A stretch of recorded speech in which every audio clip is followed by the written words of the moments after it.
Okay, I think we can probably start. Welcome back. I think we'll be slowed down at least by one factor, which is that I realise I can't move my arm as well due to the windsurfing. So at least the wiping will take longer. Everything's good, it just takes longer. Okay, so we'll look at path integrals with non-Gaussian noise today. Okay, and then I'll show you we've done a lot of formalism, I'll show you some applications to barrier crossing problems, where quite along the lines of what Wem has been talking about, it turns out if you break detail balance, you can make barrier crossing exponentially faster.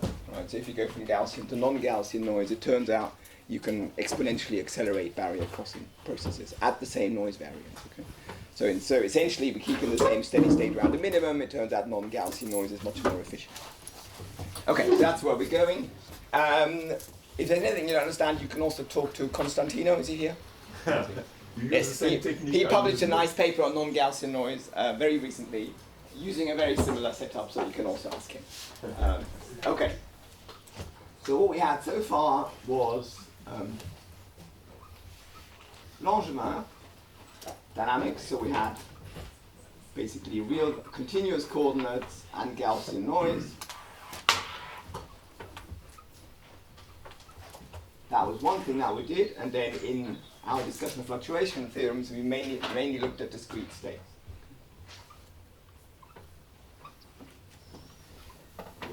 Black is not very black, is it? Let's try another one. So obviously there the noise is kind of in quotes discrete, so it's definitely non-Gaussian.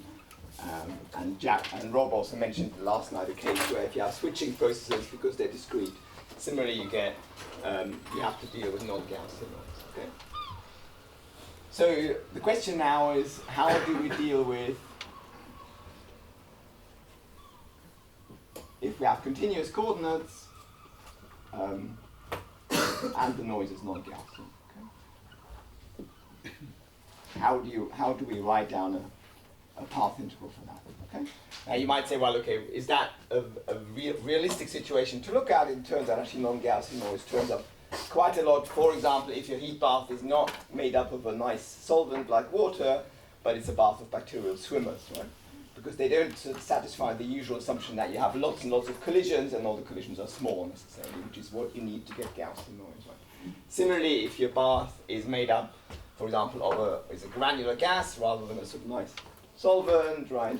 It turns out people, for example, in ecological modeling also use non-Gaussian noise, and that's basically because the noise there is to do with discreteness of populations. Again, that's non-Gaussian. It turns up in models of earthquakes, right? Because there you want noise that has more complicated statistics than Gaussian, etc. Right? So there's quite a lot of scenarios, and I'll show you some pictures at the end of some of the application areas.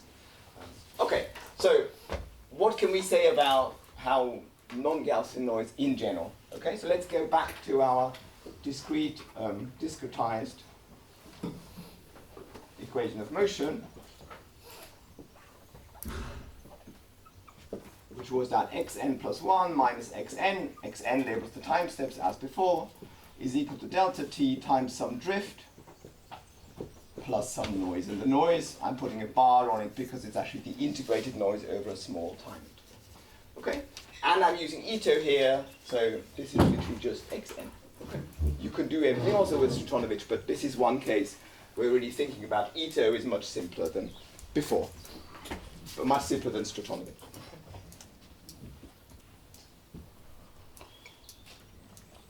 Okay, quick question. Who's heard of the Pavula theorem? Excellent. Very good. That's at least half. Okay. So how do you go from, you probably know, certainly the half that just put their hands up, you know how you go from an equation like this to a Fokker-Planck equation, or in fact a more general one, which is derived by the Kramers-Moyal expansion. Okay? And so what turns up in the Kramers-Moyal expansion are the so-called jump moments.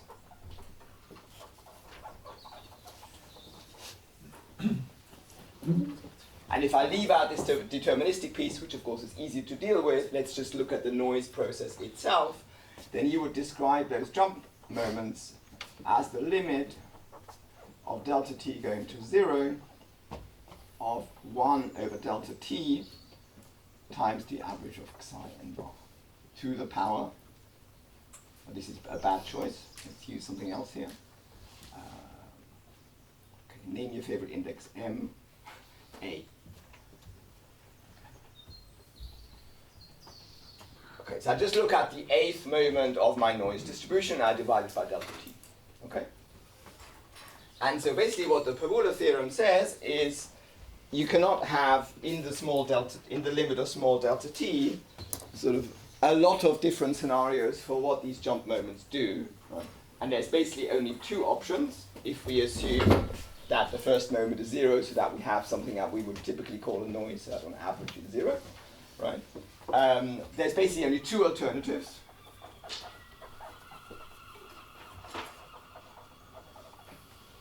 Which is that either only the second moment is non-zero and everything else is 0.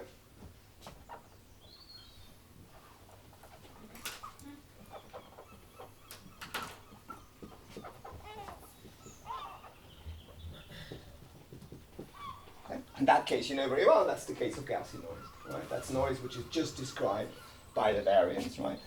And that's the noise that gives you a Fokker-Planck equation, because the jump moments basically tell you how many derivatives you have in the Fokker-Planck equation, right? So the second derivative term in the Fokker-Planck equation comes from the second jump moment. And is this, excuse me, is this the same as the waiting time, the Poisson waiting time that I was having? Right, that's, you are computing the time for the next jump, right? No, it's not really the time. I'm just saying, okay, I'm going to look at some small time interval delta t. Yes. There might be a jump in that time interval or not. We'll come to that shortly, actually. Right? And just averaged over all possible things, whether there was a jump or not, what are the moments of this quantity? Right? So that's the one option that gives us the Gaussian noise.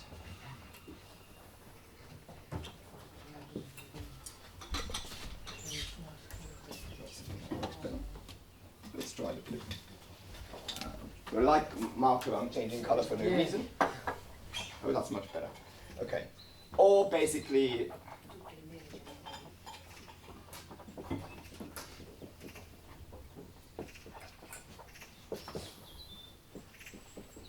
all moments are non-zero. Okay.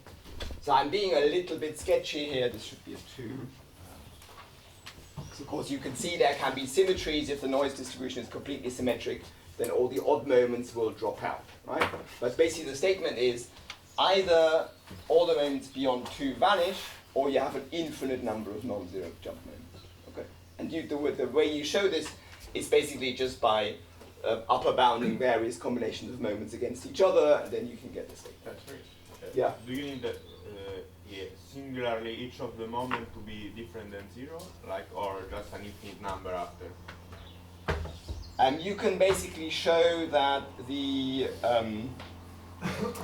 if you have this situation, then at least all the even ones are actually non-zero. Okay. And that's because, I mean, as we'll see shortly, there are actually moments of a distribution of amplitudes of jumps or of noise kits. Right? And the even moments of a distribution like that can never be 0, right? Unless it's a delta.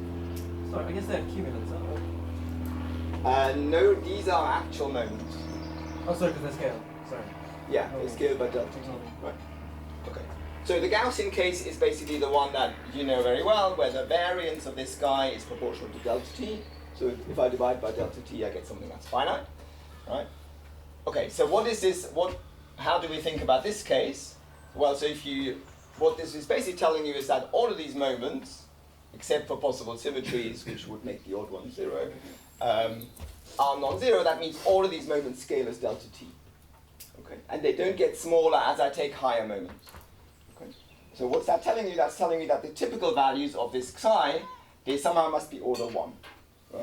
Because they're not, the m itself cannot have a scale that somehow depends on delta t, because if that was the case, then the higher moments would be getting smaller as I increase a, right? So hand-wavingly, that means that the typical, there are sort of values of psi n which are typically order 1, right? I'm just putting this in quotes because it's a hand-waving argument, right? And if you think about it, basically the only way you can have this situation, right, is if the distribution of psi n, well, it has to have some part that is a distribution over order 1 values of this guy, like I was just arguing, right? So there should be some function there. What shall we use for that one? Okay, let's call it q. Okay. But, of course, all these moments have to scale as delta t. Okay? So how can you do that? Well, it's basically, you have a probability which is delta t of actually making a move, right? And so basically the only way of realizing this scenario is you have some rate here, and then everything here is proportional to delta t, and then here you have a delta that this guy is actually 0.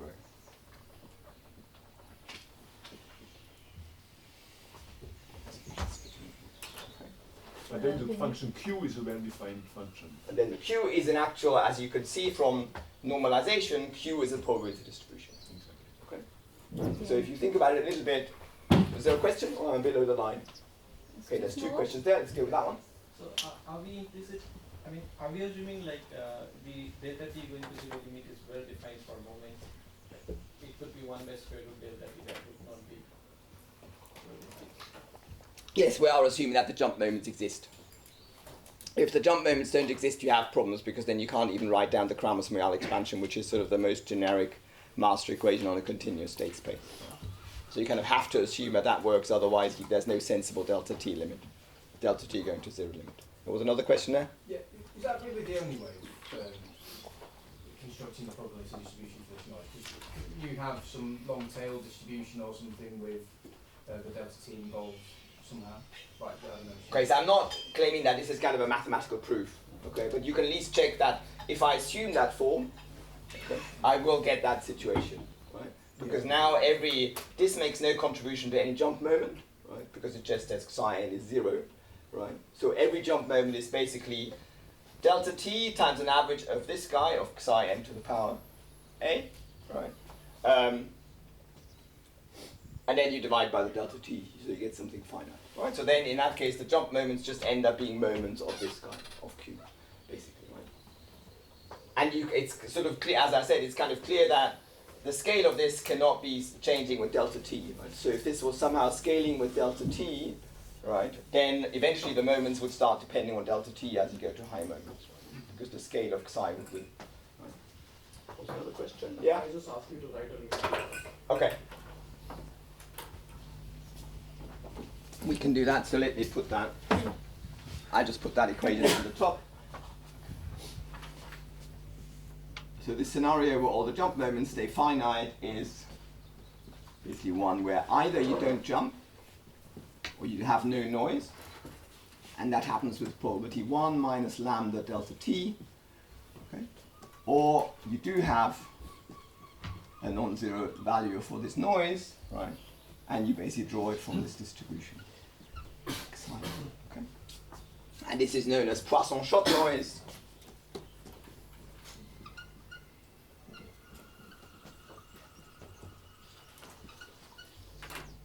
Okay.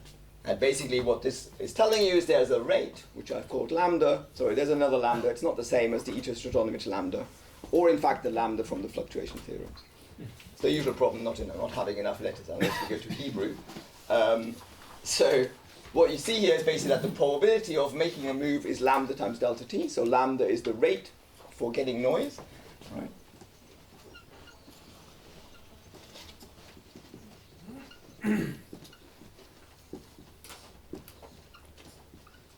So you basically have noise kicks with rate lambda, and they're drawn from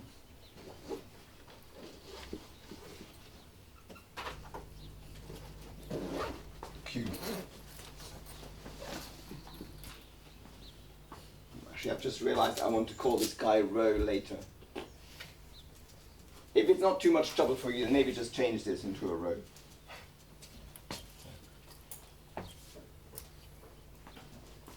Doesn't matter, it's just a name for that distribution. Okay, so that's basically the only other option.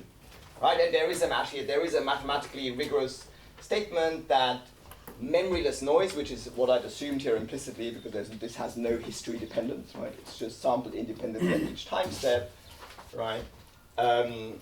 So the mathematicians talk about independent increments because they think about the integrated noise, and so every noise process that has independent increments, in the same sense as a Wiener process has independent increments, basically is a linear combination of these two things, right? It's Gaussian plus Poisson-Shot noise. Yeah. Oh, sorry. Just to clarify, so this here Q cannot be a Gaussian distribution, right? It could be. But if it's Gaussian, then wouldn't it end up being the whole thing being Gaussian? That's a very good point. And what do you think? If I put Q or rho Gaussian here, is that the same as Gaussian noise? No. Let's have a vote. Who thinks yes? This is Marco's question. Do you agree? So, do you agree with this conjecture that it's the same as Gaussian noise if I put rho equal to a Gaussian? No, because the fourth moment is still finite. Exactly. Right. So this thing, if I work out so any higher moment, right? So if I take the fourth moment of psi, right, across this distribution, it will scale linearly in delta t. Right. Whereas if you do that with the standard Gaussian, right, it won't, and that's because the standard Gaussian is not a distribution that's independent of delta t. It's a distribution that has a width, a standard deviation that scales with root delta t. Right. That's why that's not identical. Right? So the important thing is here that this distribution has no dependence on delta t. Right? And, but the other question, so is the process at delta t equals to 1 the same as the process of delta t equals to, I mean, is it the same process as I go to smaller delta t, or is it only some kind of Poisson-Shot noise in the limit delta t going to 0? Well, if you take finite delta t, right, Then I'm back to the Gaussian. No, then you could still write this down. This would still work, right? But what you see, then you've imposed the fact that in your time interval you can have at most one noise kick. And that, of course, is not true for the real Poisson process because at any finite delta t you can have multiples, right? So they approach each other as you make delta t to 0, but if you do this in discrete time with literally that prescription, then in every time interval you just get one noise kick at most, right? And for the Poisson process you get a Poisson distribution of noise kicks with mean lambda t, right? So. Any more questions about Poisson-Shot noise? So that's basically, those are the two kinds of memoryless noise you can have. You can have Gaussian noise or Poisson-Shot noise, and of course any linear combination also works. Right? Okay. So how do we now build a path integral given this information?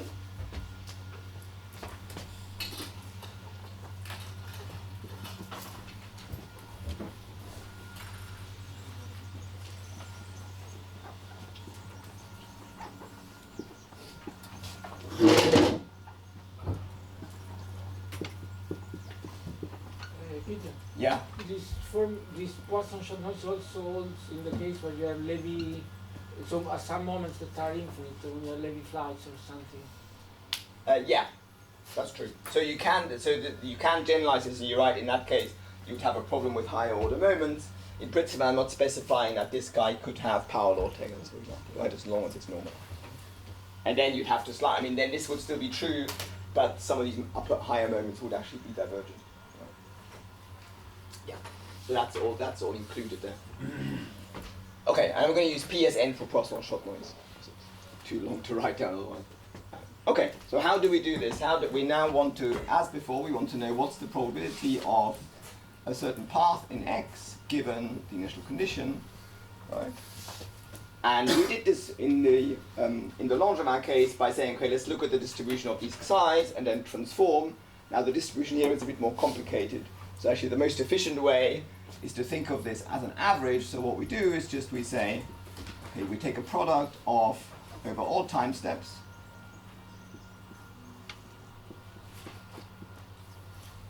think I called that number of time steps m, so let's stick with that. So m is the total number of time steps. So m is total time divided by delta t. And delta t is my time step as before. So what I need to do is basically just average a whole bunch of delta functions which tell me that xn plus 1 is related to xn in the way that I've written down.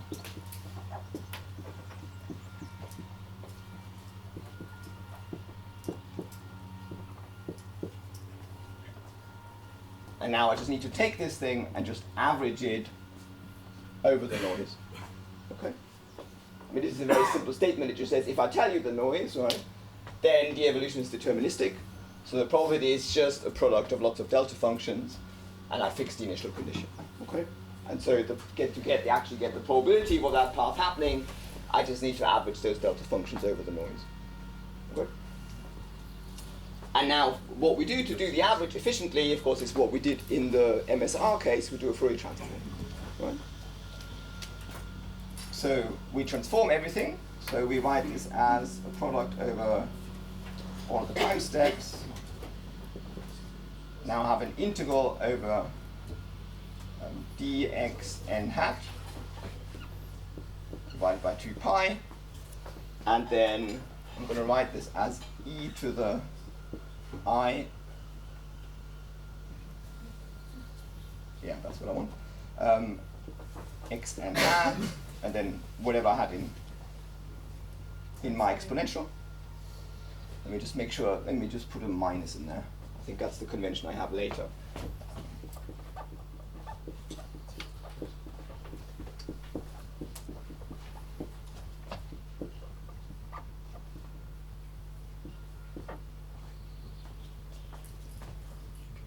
So that this product applies to the integration variables and to the exponential.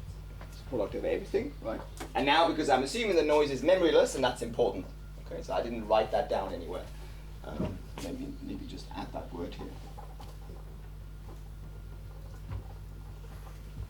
Because of course this is not the only generalization of the Langevin equation. Like one other important extension is to think about non-Markovian dynamics, which then has memory. So here we're keeping everything Markovian, but we're making the noise non-Gaussian.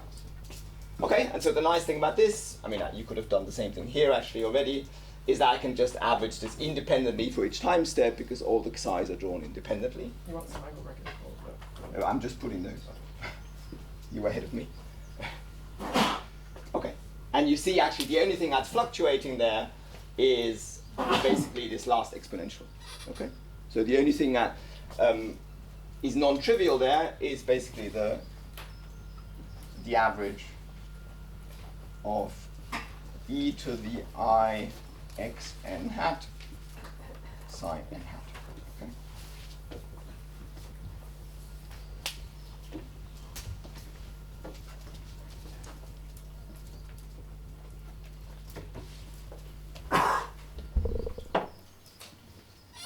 Okay, and to keep this reasonably generic now, what I'm going to assume is that this psi has a Gaussian and a non-Gaussian part. Okay?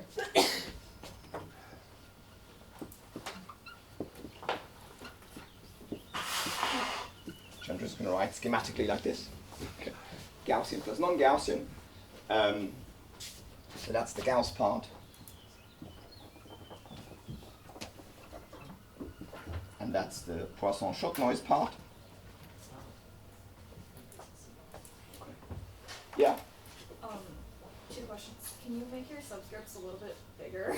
Okay. And then I think they're all n at this point, so it's not. okay. And then in average exponential I x hat psi, is that 2 Sorry? Are they both supposed to be hat? That there's no hat on there. I do apologize. Yes, perfectly correct. Thank you for spotting that.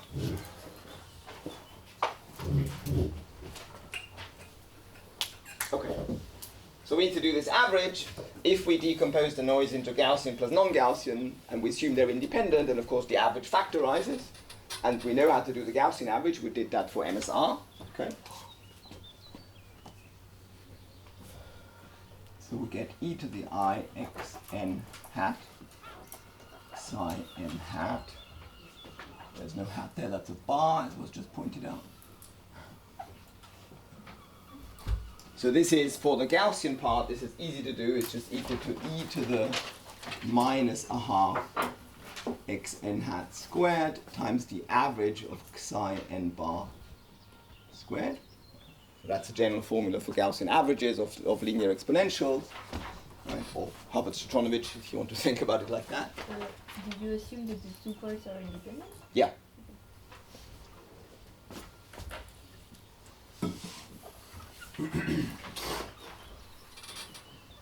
Thank you, I should have written that down. Okay, and so now I just need to do this average over the non-Gaussian piece. Okay, I need to average with that distribution. Okay, straightforward. So what do I get?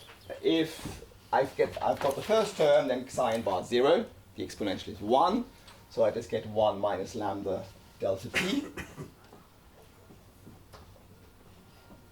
I'm sorry, with the average you got in the exponential, you mean just the Gauss? Okay. Yes, thank you.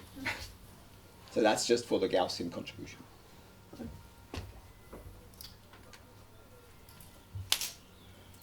Okay, so that was the first part of my average of e to the minus e to the I x hat psi bar for the Poisson-Shot noise contribution. So here I can just get a 1, as we said, because psi n bar is 0, right, from the delta function. Other than that, I get plus lambda delta t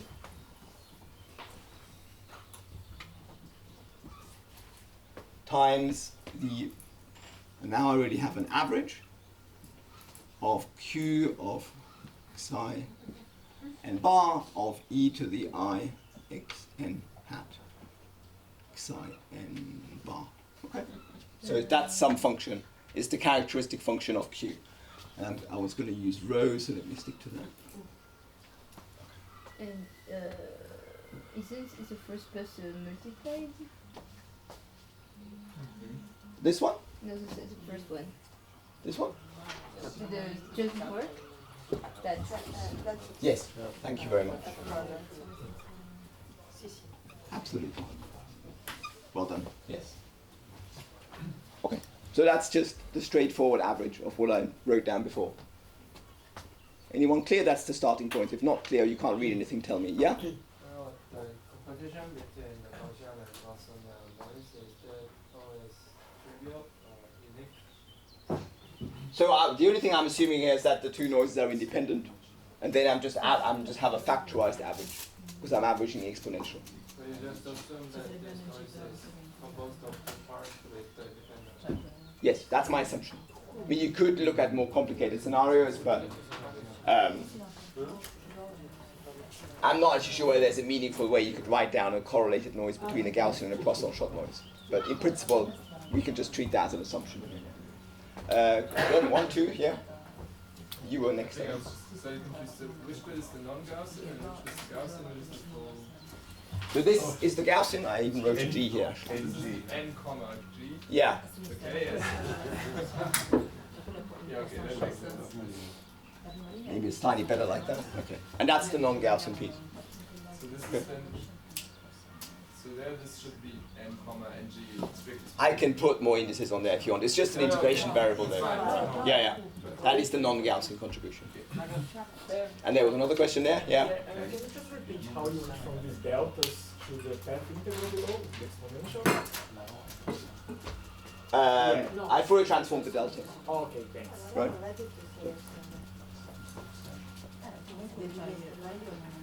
Were there more questions?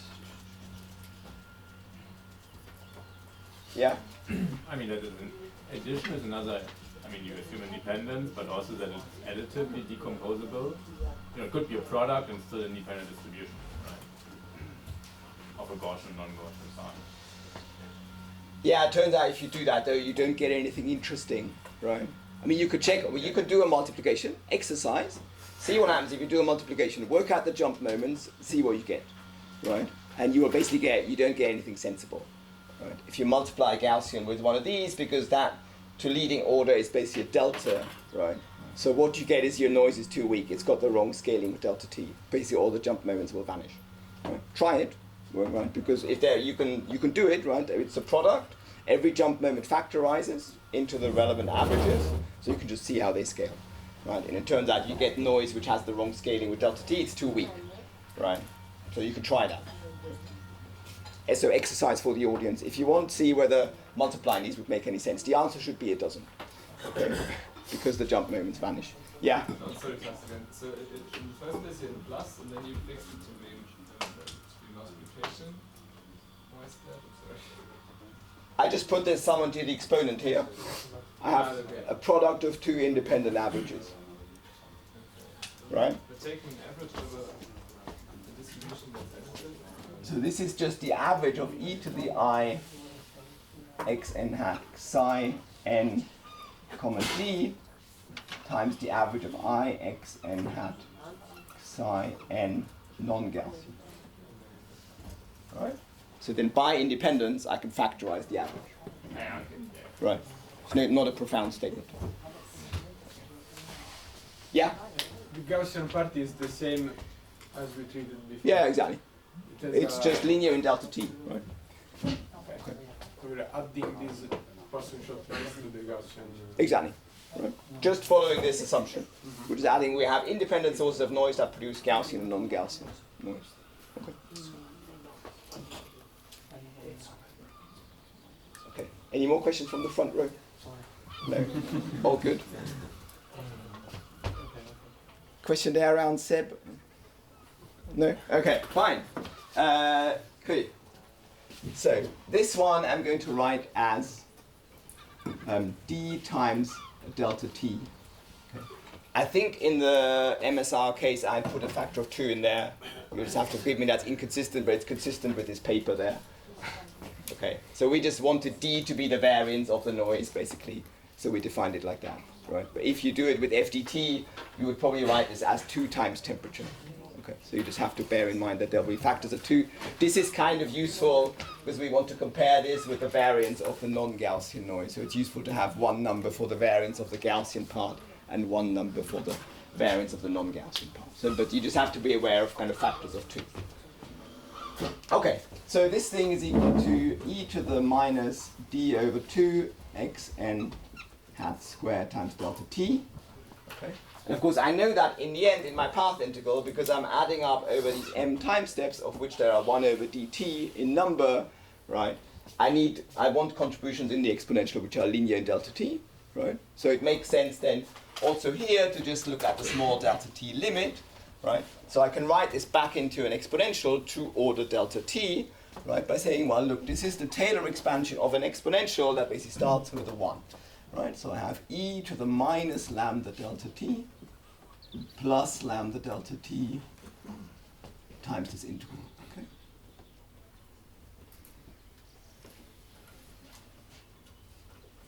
I'm just going to call that psi. It doesn't really matter. It's a dummy variable. Okay.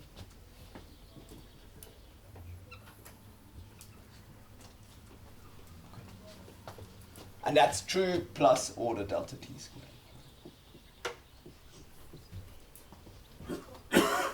So because if you take that exponential, right, you re-expand it, you get the line at the top to linear ordering delta t, right? Or equivalent, you could say, let me take the logarithm of this thing, put it into an exponential, expand to a small delta t. The linear expansion is that. That's the correction. Okay. Okay. So what we have in the end is something that's relatively simple. So the log of this thing, which is actually the cumulative generator of my noise,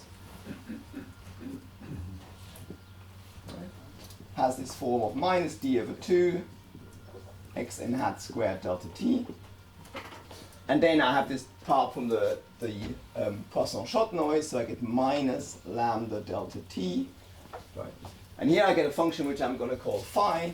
So it's phi of I xn hat. Okay. And this phi is, maybe call the generic argument u or something, is the integral over the amplitude distribution of the Poisson shot noise of e to the u times psi minus 1. Okay.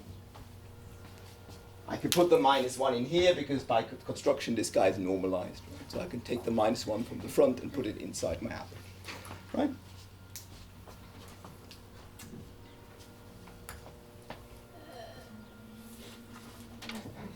Someone's not well in the front row. I'm not sure whether that's my fault.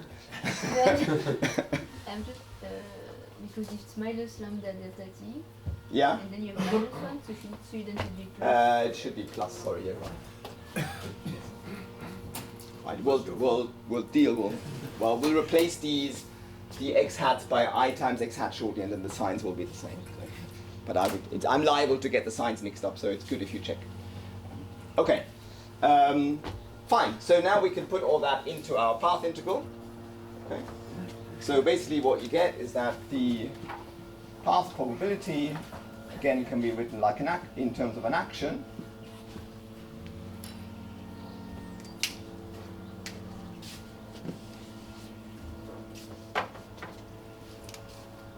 So this is proportional to e to the minus s, which depends on the path. And the action is just, let's see what we have. So we have a kind of kinetic term, which is the usual thing. So I'm going to write this directly as delta t times sum over time steps. I'm going to pull out the delta t. So here I have I x n hat times the velocity, basically. And this term should look familiar from MSR. So we had exactly the same term there.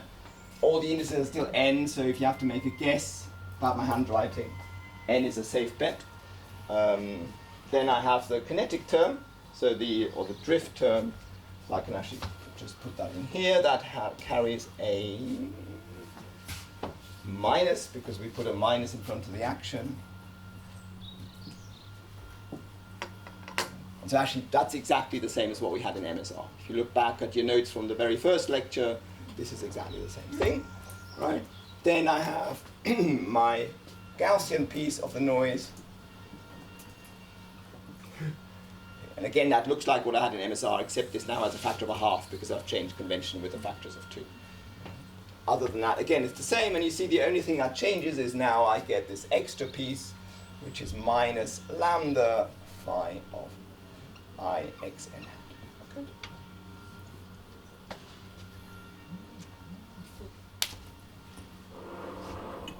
So you see, actually, this is a fairly harmless modification in some sense of MSR. What happens is that you get, on top of what you expect for normal Gaussian noise, you get an extra term, and this extra term contains the rate of the Poisson-Schott noise, which makes sense. That's one of the key parameters. And it contains information about the shape of the amplitude distribution of these noise kicks through this moment generator phi. Right? Because if you look at it, except for the one, phi is just the moment generator of the noise, right? Of the amplitude distribution of the noise. That actually will be important later on, because some of the weird properties of the non-Gaussian noise come from the fact that here I have a cumulant generator. I have a log of an average of an exponential. Right? That's the cumulant generator of the noise. Nonetheless, it turns out what's important here is actually the moments of the noise. Right? And this comes from the fact that there's no cancellations here of kind of moments of lower and higher order, right? Because basically lower moments of this kind of noise, they have a subdominant scaling in delta t. Right? That's why in the cumulant of non-Gaussian noise, you still get the moment generator. Right? And that's kind of an important insight, because that's essentially at the base of why non-Gaussian noise is more efficient. Peter. Yeah. If you did Stratonovich, you just add the other terms containing derivative of phi, right? That basically. Yeah, that would be the same, right? Because basically, I mean, the only important change is in the average over the noise. So you could put a v of x and bar here, right? It would be but then you have to worry about the Jacobian, so it's just easier not to have to do that. Right? But you can do the same thing with Stratonovich. Okay. So my computer keeps wanting me to connect to the wireless. Sorry. Yeah. Can you quickly repeat what you just said about the cumulant and moments generator? The fact that somehow the cumulant does not. Yeah, so this is basically to do with the fact that all the moments of this distribution, they scale linearly in delta t. Mm-hmm. That's exactly what we said here in terms of jump moments. Right? Yeah. So if you look at something like a cumulant, let's say the fourth cumulant, you'd get the fourth moment minus the square of the second moment. Right? But the fourth moment is linear in delta t. The second moment is itself linear in delta t, but you square it. So basically, in the cumulants, all of the subtraction terms, they all give you subleading terms in delta t. So moments and cumulants are at the same order. I mean, at the first order in delta t, they are the same. Yeah, exactly. So basically, at first order, it's exactly what you say. The fact that this kind of has to happen is also kind of clear because this thing has to scale linearly in delta t, right, for a sort of well-defined noise process, right? Because basically, the noise should be independent on different intervals of delta t. So if I do this more finely, I always have to get something that's linear in delta t. That's another way of thinking about it. Okay. So that's a relative, as you could see, that's a relatively straightforward modification of MSR. Right, I get my sort of conjugate field, I get velocity minus deterministic drift, I get the Gaussian noise, and the only new thing is this term. Okay? So when lambda is 0, this straightforwardly goes back to MSR.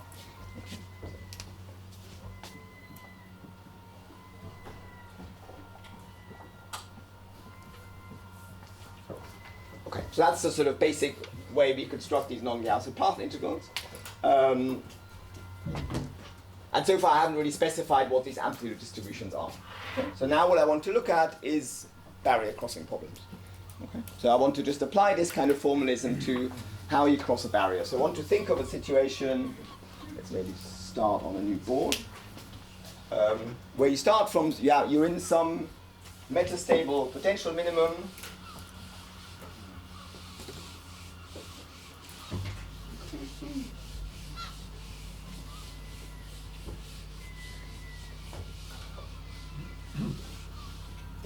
And you want to see what's your escape rate.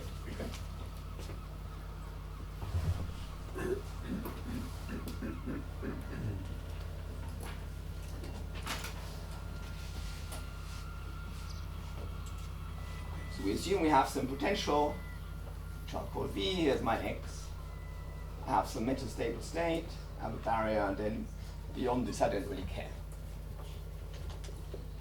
And I'm assuming I start here in this kind of metastable state, and I want to know basically what's the probability of getting up to the barrier, and then eventually sort of falling down on the other side.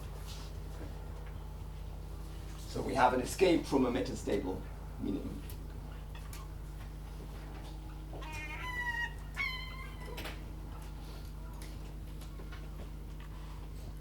So in general, that minimum is metastable. That's not actually strictly required for what we'll do in the following. So even if it was the deeper well and there was a higher well here, the whole calculation will still go through in this.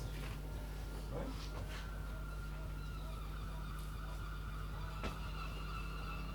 So one has to be slightly careful with kind of how one defines when the particle has made the transition, right? But sort of the easiest way to think about this is that you basically ask the question, well, if I start, let's call that now, I think I call that point x0. Anyway, let's call it x0 indeed. If I get the notation wrong later, you can tell me. Okay, let's say that's the barrier. So you can basically ask the question, what's the probability that if I start at x0, that I've landed at the barrier sometime t later? Okay? That's a well-defined probabilistic question. And of course, I can think of that as a path integral. I can just say, okay, that's an integral over all of my x of e to the minus s. I'm ignoring the normalization factors, but we can put them in if we wanted to. Under the condition that basically x at time 0 is equal to x0 and x at time t is equal to xb. Okay? So it just says, add up all paths that have the right property. They start at x0 and they end at xb.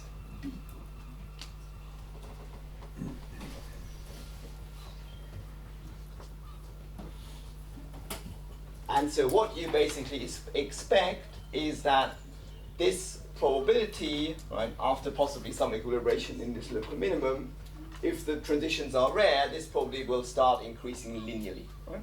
So like I say, I've been a little bit careless here exactly how to define the endpoint. I'm just taking it exactly at the barrier. Turns out that's enough to get the right answer. In principle, you should actually ask for a point slightly beyond this point so you don't fall back. It turns out that doesn't make any difference if you don't look at prefactors of transition methods. Right? So let's stick with this sort of simple picture for the moment. Right?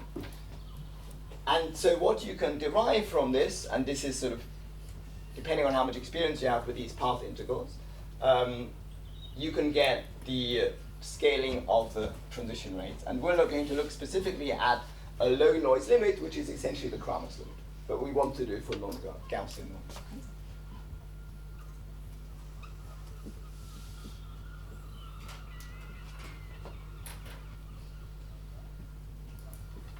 So basically what in the Kramers case, the temperature, you want that to go to 0. Okay. Or we want it to be small. Let's just say small. Small relative to the size of the barrier.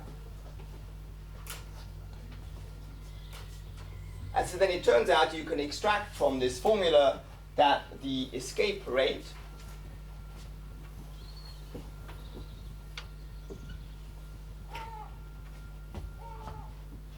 let's call it R, is basically sort of up to exponential accuracy for low temperatures, is just given by e to the minus the minimum of the action.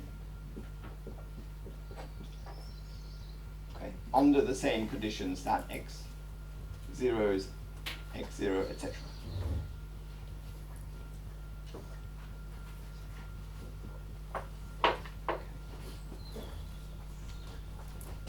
So that the formal proof of that result basically relies on proper large deviation theory. Okay. You can get a rough idea for where this result comes from by thinking about your time interval. So you think about your total time t that you have available. Right. You think about your x coordinate here on the y-axis. So we start at x0, and then we get up to x. B's are not getting better. Okay, so what would a path like that typically look like? Well, it's going to start at x0, it might hang around there for a long time, then eventually it will cross. Right? And well, cross in the sense that it will get up to the barrier. Once it's at the barrier, then in principle it can also fall back, but let's ignore that sort of situation for the moment. Okay. So we call the running time maybe tau, and then this will be t. That's my total time available. Right? And so that will be the sort of typical shape of an escape path, okay, which we can get by optimizing this action. Now, if you think about it, you expect that the shape of this path is fairly well determined at low t, but there's one thing I can't change, which is basically when the particle starts to make a transition, which in formal language is when does this instanton happen. This is called the instanton. It's the activation path. Right? And basically the fact that I can move this instanton in time, right, basically gives me just a factor of t in this path integral, right? Because I can have all these paths starting at t, different times, right? I mean t divided by some correlation time, right? So basically this path integral, essentially the shape of the path is well determined, but you have what's called a soft mode. You can move the instanton, and you can move it by an amount that's proportional to t. Okay. So what you actually get is that this probability basically scales linearly in t times this exponential, and that's exactly what you expect, because you expect the probability of landing on the other side to start growing linearly in t when the time is short. Okay. So I realize I'm doing this very briefly here, and that may not have made sense to everyone. Okay, we can also just take that formula as a result.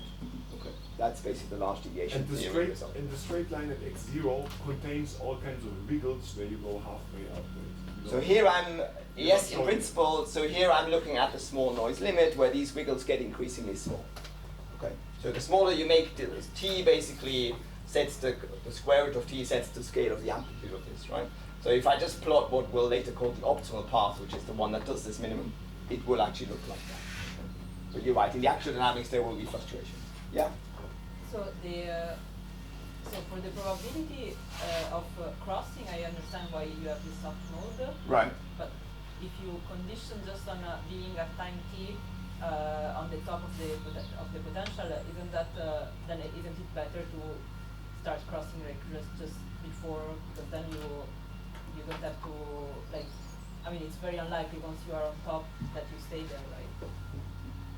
Well, on top there actually you have no drift velocity, right? So it's not that unlikely, right? Yes, but you. But you're right. I could also ask about when do I end up here, right? But this is the easiest way to think about it, basically. I mean, you can do this whole thing more properly by saying, actually, I want to pass from this minimum to the other, right? With a sort of transition across the barrier, and then when you do the calculation, it ends up you getting a sort of one-dimensional gas of instantons, where basically that's the upward piece, then you have a downward piece, but then the times between those is random. Okay? If you're interested, there are papers that do this properly, that sum up all the instanton contributions, and then you get not just the term linear in t, but you get basically 1 minus e to the minus escape rate times t. Okay? So I'm just giving you the kind of simplest argument to get an intuition for why the escape rate is directly related to the action. But you're right, in principle, there is a more complicated calculation, because of course I can go up, I can fall down, but then I can go up and go into the second maximum, second minimum, etc. Right? So you have, if you want to go beyond linear order in t, then you have to do a lot more work, basically. But this argument is enough to get the escape rate. There is another way of getting this argument, which is you could do it the way Kramers did it. Okay, so you could basically say, let's inject particles around here somewhere.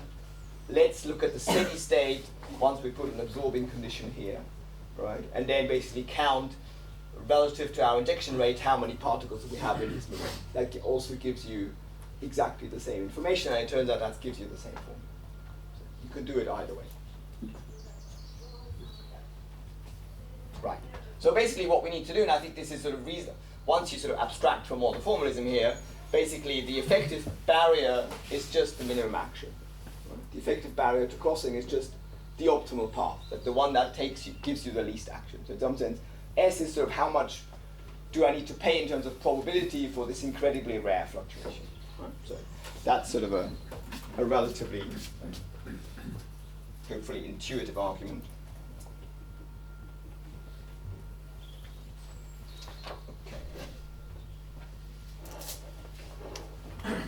So how do we take the low noise? In the Kramers case, it's fairly clear how to take the low noise limit, because you only have one parameter, temperature, or what I call D. Right? In the case where you have non-Gaussian noise, you need to think what scaling to assume for the parameters that characterize the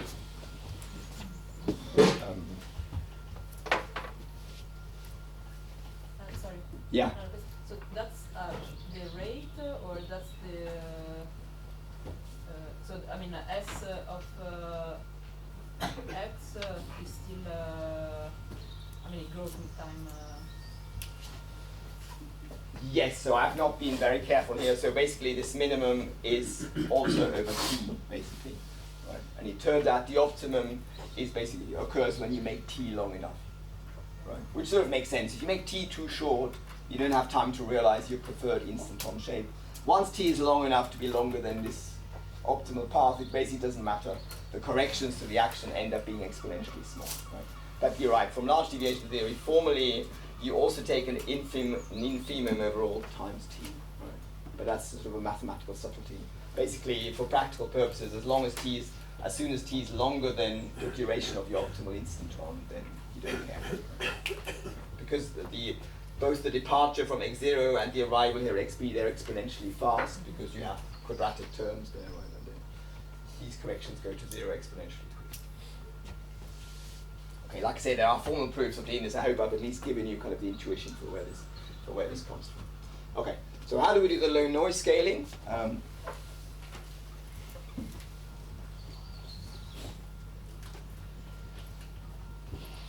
So just to have not too many kind of subscripts later on, I'm going to call the original parameters in my problem, I'm going to put zeros on those because I want to go to the scaled variables later. Okay?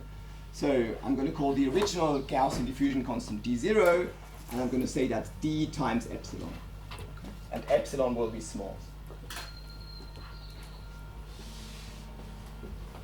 So I'm just going to define some fixed diffusion constant d, and I'm going to say I'm rescale it by epsilon. This is just to give me some fixed parameter later that I can work with, right? So that's kind of obvious. That's how you get small noise. It's less obvious how to do this in the Poisson case in a way that preserves all the interesting properties of the non-Gaussian noise. So you basically want to preserve all of the interesting moments of the noise, because you can imagine, depending on how I trade off the amplitude of this with the lambda, I will get back to a Gaussian case, for example. Right? So what we do is we say, we take this rho of psi as 1 over a times some baseline distribution, which I'm going to give the same name, so I don't have enough letters as usual.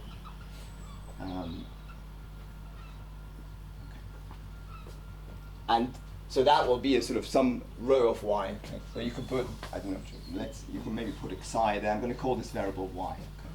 And I'm, just for normalization purposes, I'm going to assume that the second moment of this rho of y is finite.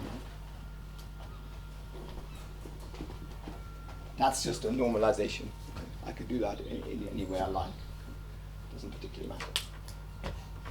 So like this, all this does is introduces a scale for psi. Okay? It says I have some size for these typical noise amplitudes with some underlying baseline distribution. That could be a Lorentzian or could be anything else. Yes? Why can't we just assume that lambda scales to small parameter? We will, but it turns out you need to scale both the lambda and the amplitude. Okay? Right. So you could check there's actually only one non-trivial combinations of scalings of lambda and amplitudes that doesn't blow up but preserves all of the cumulants. You can, that's in the appendix of the paper. Okay. I don't have enough time, so I think I won't go into that, but do ask me individually if you want. But you can basically do a generic scaling of this amplitude and of the lambda, and you find there's only one interesting combination of scaling exponents that preserves all the non-Gaussian features. Okay. And so what we're going to do is we're going to set, and this is maybe not surprising, we're going to say this amplitude. So that's the amplitude parameter for the noise.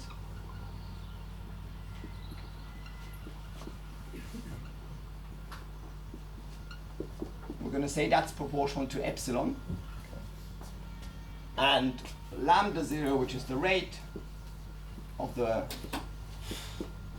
Poisson shot noise, that's basically lambda times epsilon. Sorry, divided by epsilon, this is the important thing. So it turns out you have to make the rate large in proportion to epsilon, and you have to make the amplitude small, linear in epsilon. Okay. The reason why we do that is because, I mean, at least one way of seeing that that's a decent combination of scaling exponents, right, is that if you now look at the noise variance,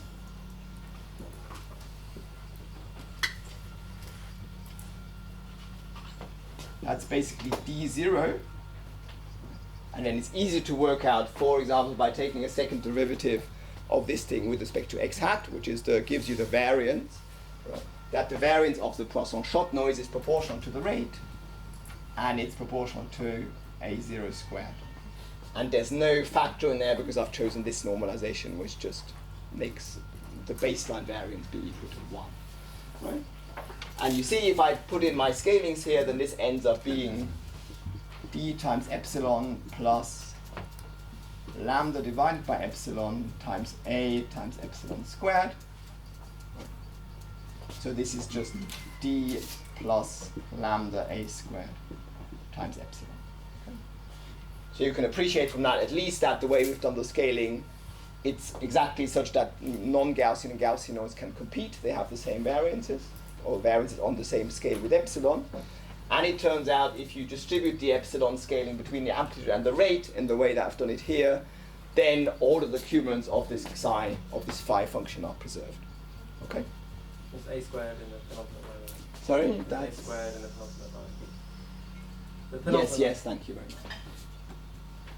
Amazing the amount of stuff you don't see when you're in front of the board. Okay. So it turns out basically that all the cumulants are preserved. So I'm going to sketch kind of how the rest of the calculation works.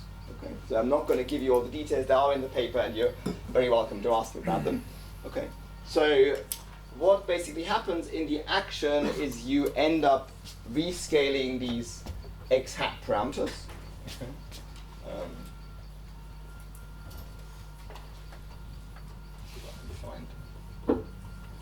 short sum rate where we end up.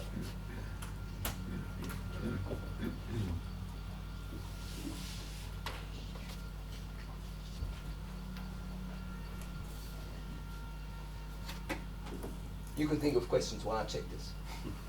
I need to find this a little bit of a shortcut.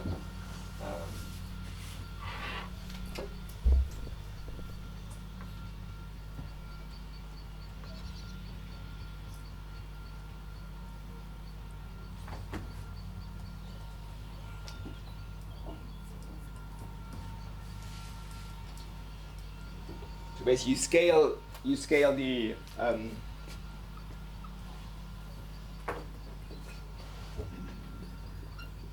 x hat by a factor of epsilon, basically.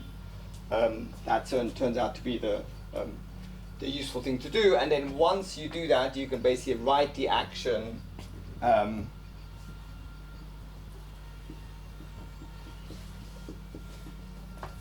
it's basically order 1 over epsilon. Okay. So with the appropriate scaling, the minimum action turns out to be proportional to 1 over epsilon.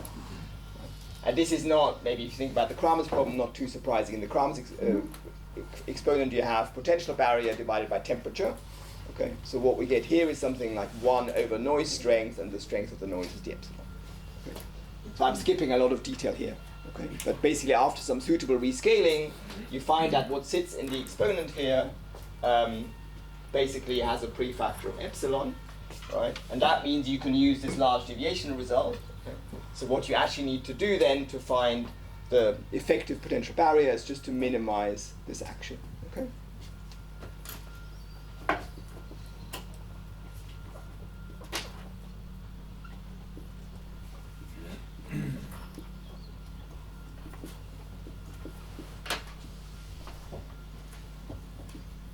And this is okay for epsilon going to 0.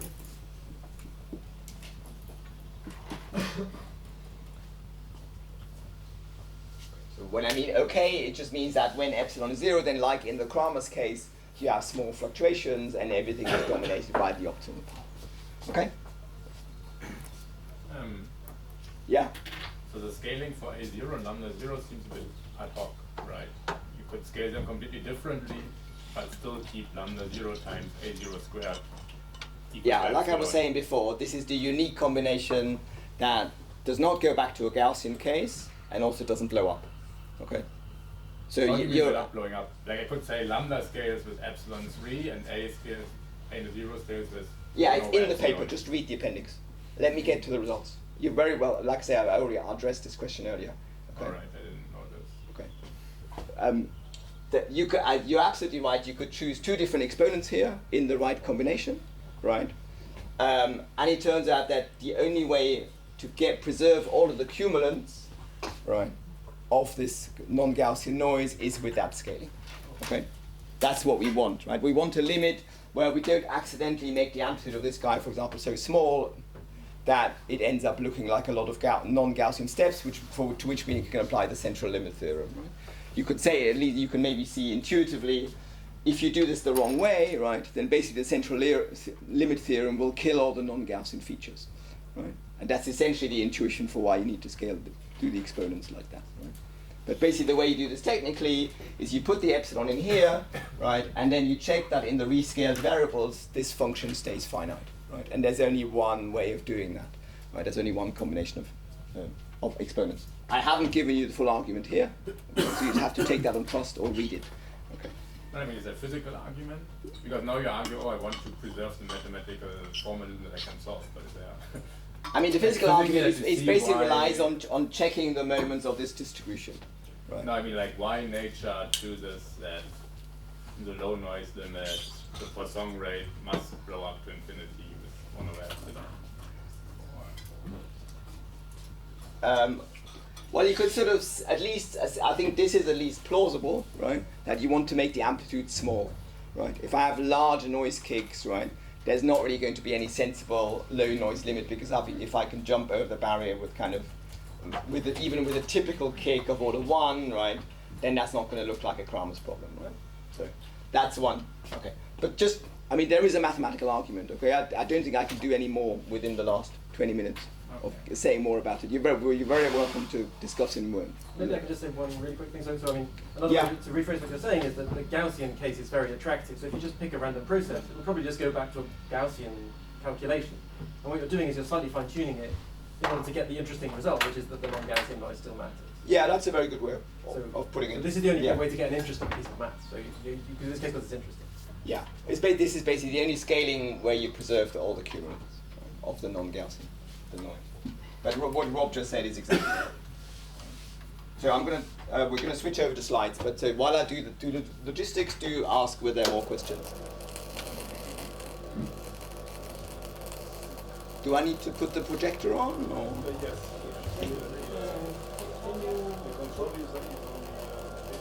On the table. There's a remote on the table. Okay, cool.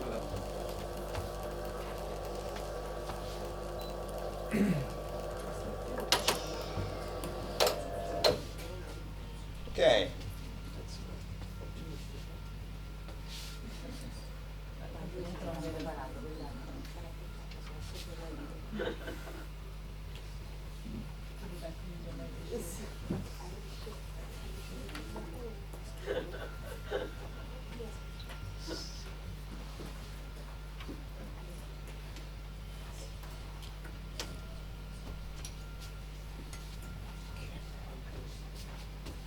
Definitely do not have a Microsoft computer. I don't know whether that's a good sign. Let's see. If Microsoft has invaded my laptop, I'll be very cross.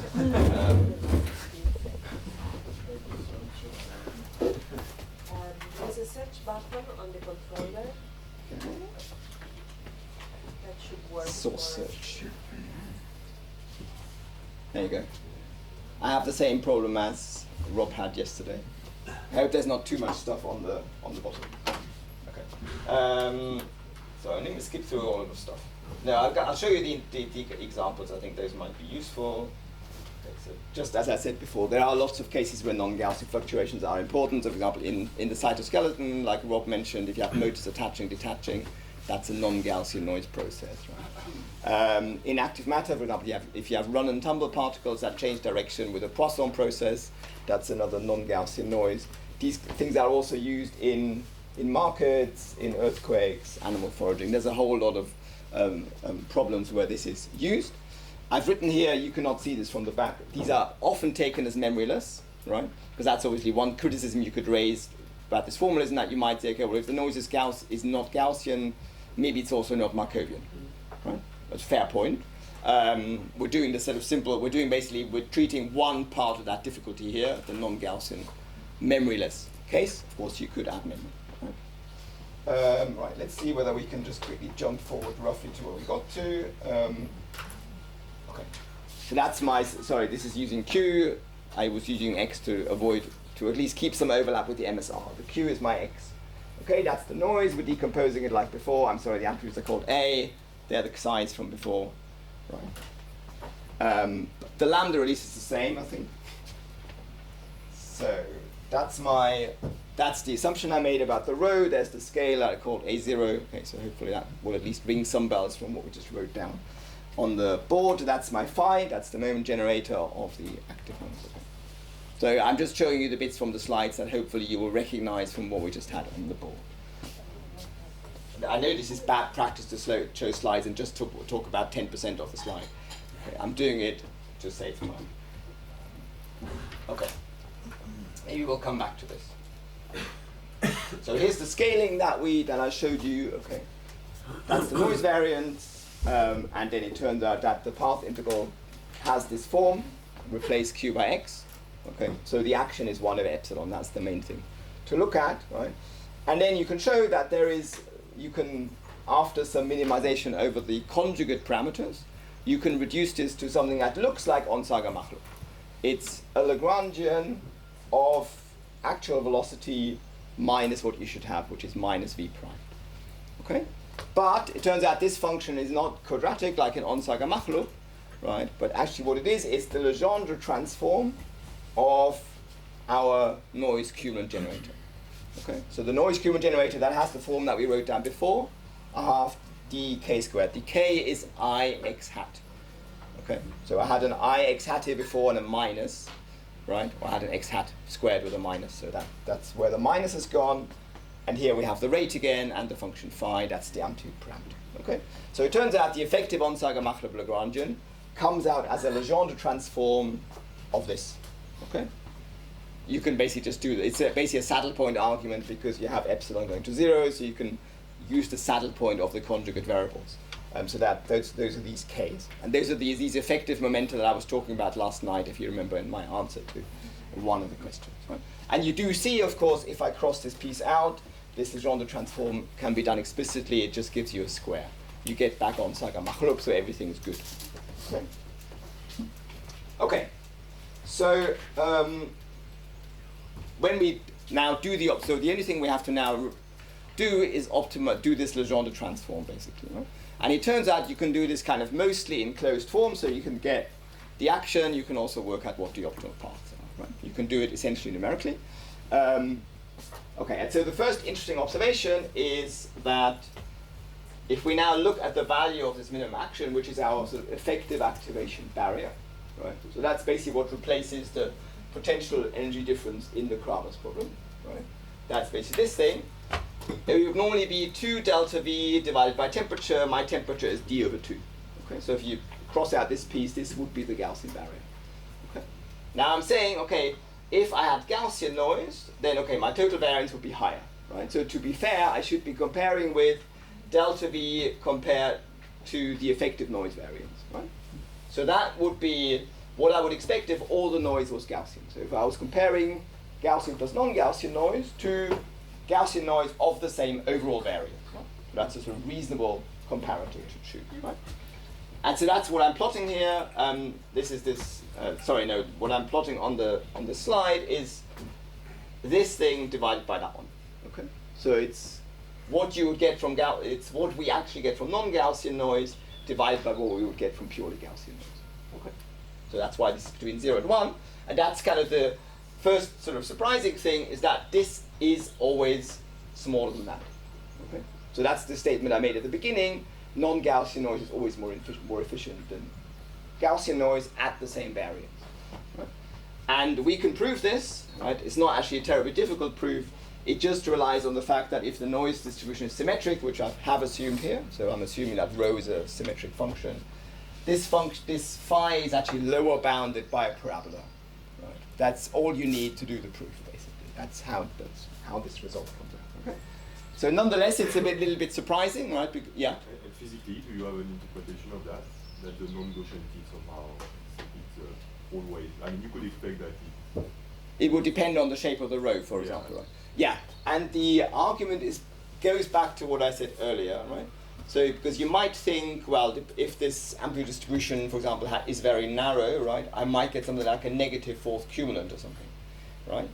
But the key thing is that the cumulants of the Poisson-Schott noise, like I said before, they're governed by the moments of the amplitude distribution.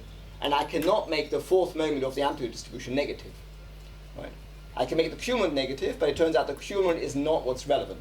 What's relevant is actually the moments of this amplitude distribution, right? And so the proof basically just rests on that, right? So once you've realized that in the cumulant generator for the noise, it's the moments of the amplitude distribution that matter, then this follows, right? So you cannot make Poisson-Schott noise somehow have a negative cumulant, right? That doesn't work. It basically comes from the scaling with delta t, the fact that, as I said before, in the cumulants is always the moment term that dominates the leading one because it's the only one that's linear in delta t. So that's one of the first things that's surprising. The other thing that you notice is that this is an axis. I'm sorry if you can't read what's down here. This is the logarithm base 10 of lambda of my Poisson-Schott noise rate. So I fixed everything else. The different lines here are different types of noise. Okay. And it turns out that there are some noise types where if I take lambda very, very small, this is 10 to the minus 8, the action does not go back up to 1. You might have thought, okay, so by continuity, if I make lambda very small, I should get back to the Gaussian case. Right? So why is that? Well, it turns out that this limit is sort of discontinuous, basically, because any sort of non-exponentially small rate of lambda has a big effect on the transition dynamics. Right? And you could see this when you look at the instantons. These are the instantons for the same kinds of noise types I had earlier. This is x as a function of t, this is the minimum, this is the barrier. So this should look similar to the plot on the left there, on the far left, right? These are different noise types. That's what the dashed line is what you would get for Gaussian noise. And it turns out for these other noise types where you get this weird lambda going to zero limit, the instantons actually have a jump. Okay. This is a slightly weird feature that certainly we weren't expecting. Okay.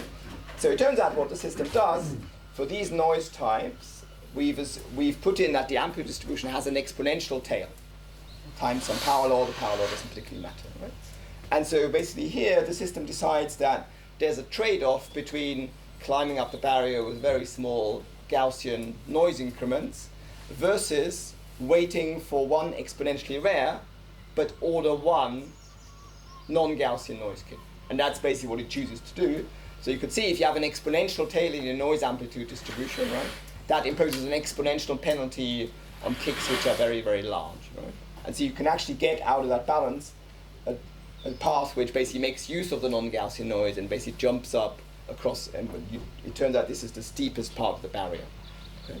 So we can work out in the lambda going to zero limit exactly what these paths look like and where these, for example, where these jumps happen and how big they are. But so just to give you the intuition, what's happening is the system is trading off small Gaussian noise increments against exponentially rare but large non-Gaussian kicks. And this happens when you have exponential tails in the noise amplitude distribution. That's the sort of the intuition. Okay. So now we can do a sort of dynamical phase diagram. We can fix a type of noise with an exponential tail, and we can look at how does the behavior depend on lambda, which is here again a logarithmic scale. And I'm sorry again you can't see this. This is again log 10 of now the amplitude parameter.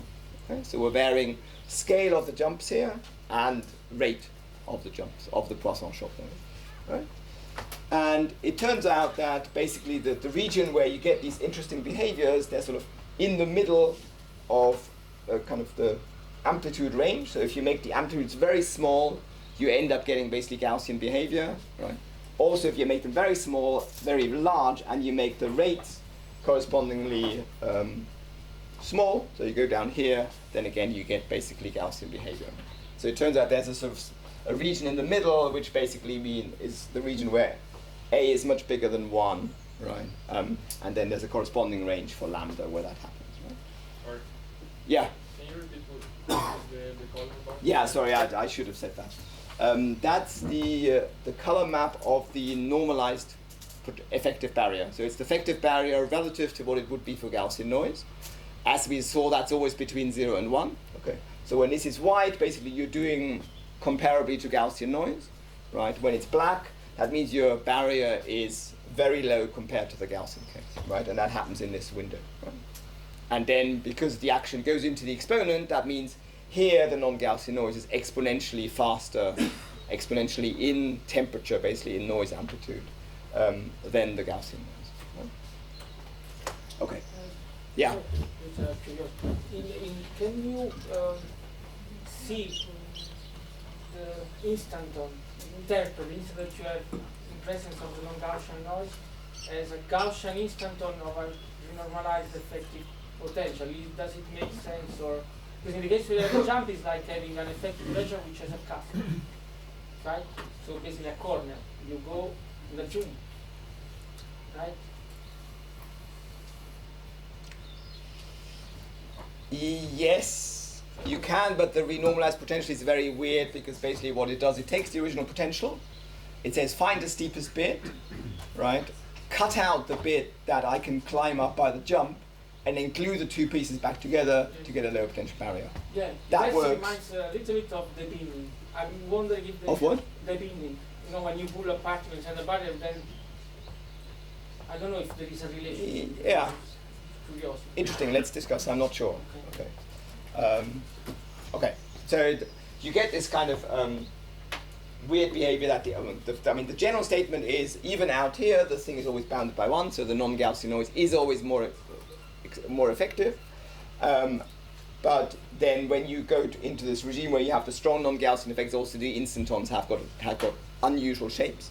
right? In particular, this paper took like multiple years to publish, shall we say, because we basically had referees that said, well, you cannot have discontinuous instantons because the standard instanton calculations assumes the instanton is smooth, right? That's how you basically get this factor of t in the original calculation, because you linearize around the baseline instanton and then you say, okay, that's the soft mode, right?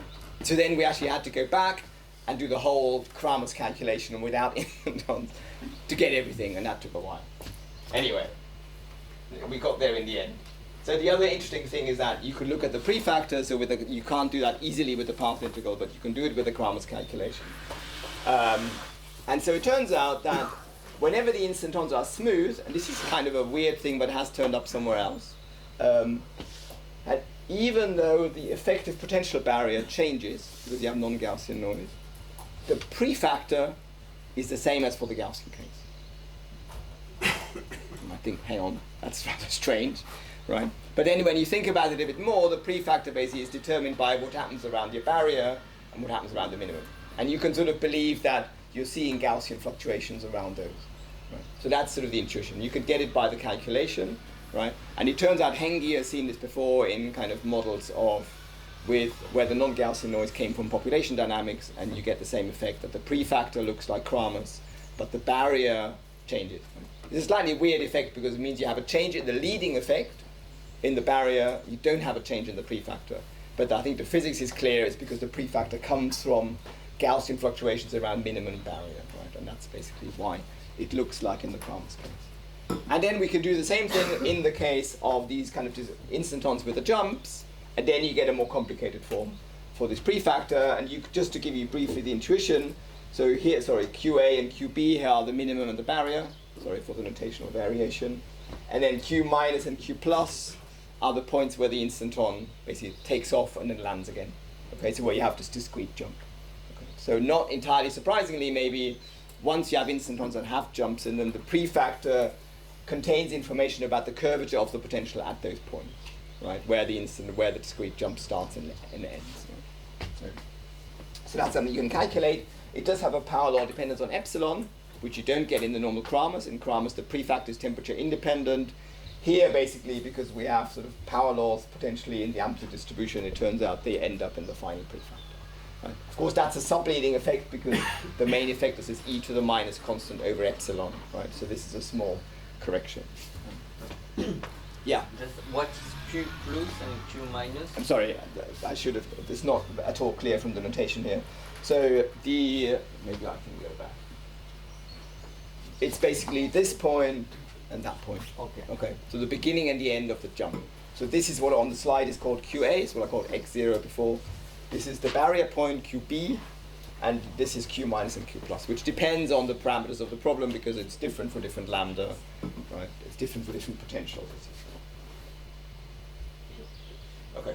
And then you could test this, kind of, obviously it's not easy to simulate these things directly, right, because they're exponentially rare.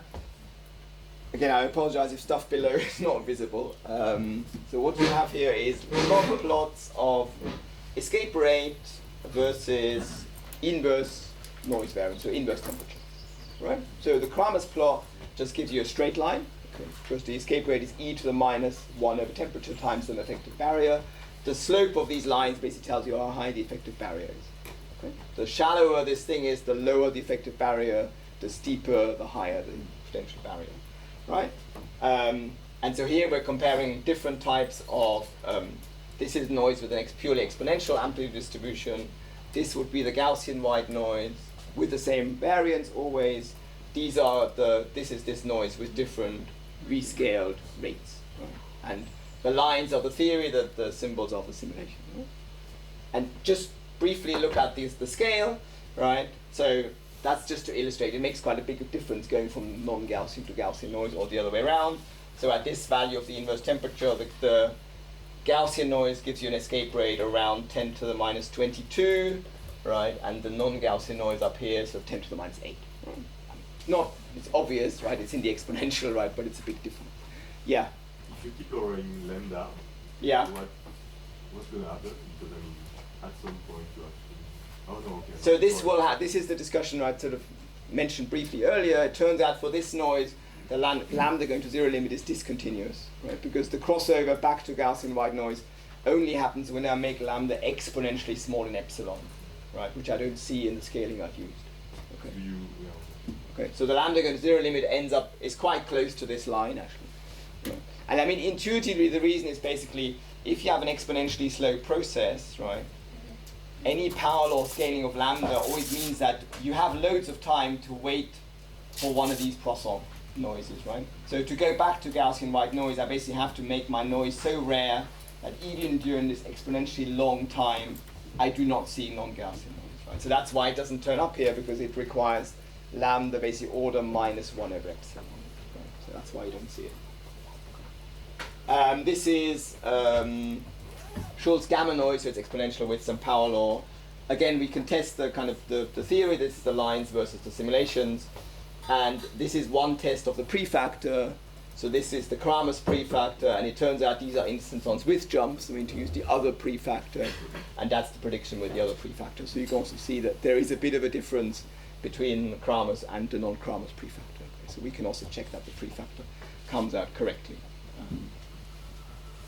Okay, and actually it does say down there, the fastest escape rate here is for lambda going to 0, so that's kind of addresses your question, right? So if I take lambda to 0, but on this kind of power law scale in epsilon rather than exponentially small, there is some limit, and that's actually the fastest thing, right? Which is slightly counterintuitive, and we can talk more about the intuition if you want. Okay, very briefly, with lunch. Just some fun with ABPs. So Rob introduced active Brownian particles. Okay, so now you can ask the question, how do active particles escape from potentials? Right? So you can do the same thing, not with non-Gaussian noise, but with, say, an active Brownian particle. Right? That's actually, in some sense, is simpler, right? Because now I have basically a standard Langevin equation, because the angle on this thing also has Gaussian noise on it if you take active Brownian particles. So I can actually just write down an Onsager-Machtlob action for this, right? Because now in 2 dimensions I have an x here and a y, and a separate angular degree of freedom. They all have Gaussian noise acting them, so I can directly write down the Onsager-Machtlob action. So you don't really need all the non-Gaussian baggage, but we want to look at this in the non-Gaussian case, because, for example, when you have run and tumble dynamics, then this noise is not Gaussian, but the angle makes discrete jumps, and then you're back to non-Gaussian noise for the angular degree of freedom. Okay, so just to show you some pictures, there's quite a lot of interesting stuff that happens. So for example, that's an active Brownian particle where you start inside a harmonic potential and you ask it to get to this point. This is not even a potential barrier. I'm just saying, come here, basically with the most likely path. Right? And what's being varied here is the persistence. So it's basically the persistence of the angular motion of the active Brownian particle. This is the case that was studied before by Julien Tailleur and co-workers, paper by Boyer et al. There's the reference. And so it turns out that you get rather different paths if you make the particles more persistent. So this is the not very persistent limit, where basically what happens is that the angular degree of freedom can always optimize to get out as quickly as possible. Right? It doesn't make any difference. And then this is the case where it's more persistent. Right? This is actually the infinitely persistent limit, where the particle basically just wants to keep going with its fixed self-proportional velocity. Right? Okay. Then you might think, well, why? It's a quadratic potential, right? Why does the escape path look like that? Okay. And that I think I can tell you even before lunch and while you're hungry, etc. It turns out basically that in the infinitely persistent limit, right, what the self-propulsion force basically does, it tilts the potential because it adds a constant force, right? So what this instanton actually consists of 2 pieces. One is where the particle goes down to the minimum of this tilted potential, and that doesn't really cost any probability, it's just basically gradient descent. And then it starts climbing up, right? And so these stars are the minimum of this effective potential. So the reason why these instantons look weird is because they actually consist of a path that you can do for free, right? Which is you go down until your self-propulsion velocity does not take you up any further. Basically, you get to a point where it just balances the force from the potential, and you're stuck. And then you have to start climbing up and actually relying on activation. And to the right of the star, you have completely eliminated the activity in some sense. You are at the point at which you don't, at the right of the stars. So this is the path that's genuinely activated. Yes, exactly. So then you have. So you basically roll down the effective potential to here, or in other words, you keep going with constant self-propulsion until it balances the force from the potential. So you get stuck there, and if you have no noise, you will just stop, and then the rest of it's activated. Okay.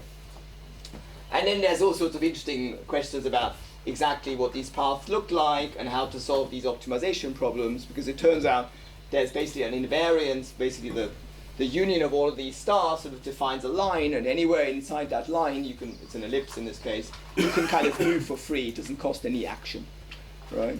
And so then the actual escape problem basically has an initial dynamics where you go to this point, you diffuse along this curve with your self-propulsion force sort of gradually changing, the particle follows that, and then eventually it finds the optimal point along that line, and then it does the escape. Right? So actually the dynamics for the active particle is quite complicated because you have this self-propulsion, so you can go some way without activation, and then you can activate. Yeah, question?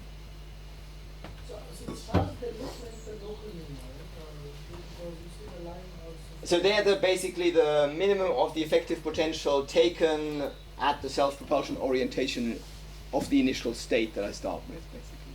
So the particle has some initial self-propulsion velocity that sort of defines how I tilt the potential or where I end up. Basically the particle ends up, the most likely thing it ends up doing is not changing in self-propulsion velocity until it can't go any further. And that's what the yellow star is. Right? And then it has to start activating. And of course, following up on what Rob said yesterday, there's lots of interesting questions that you can ask on this basis. For example, what happens if you have active Ornstein-Uhlenbeck particles, right? So what happens if your self-propulsion force isn't fixed, but it's some Gaussian, right? As Rob emphasized very nicely, at second-order statistics level, correlation functions, these are equivalent, right? But for the rare events, of course, it's far less clear that they will look the same. So there should be lots of interesting stuff that we're looking at the moment. What happens if you do this with the run and tumble particles, active Ornstein-Uhlenbeck, etc. So I think there's a whole interesting range of things there to be explored, looking at basically the rare event behavior of active particles. But I should not keep you from lunch any longer. Thank you.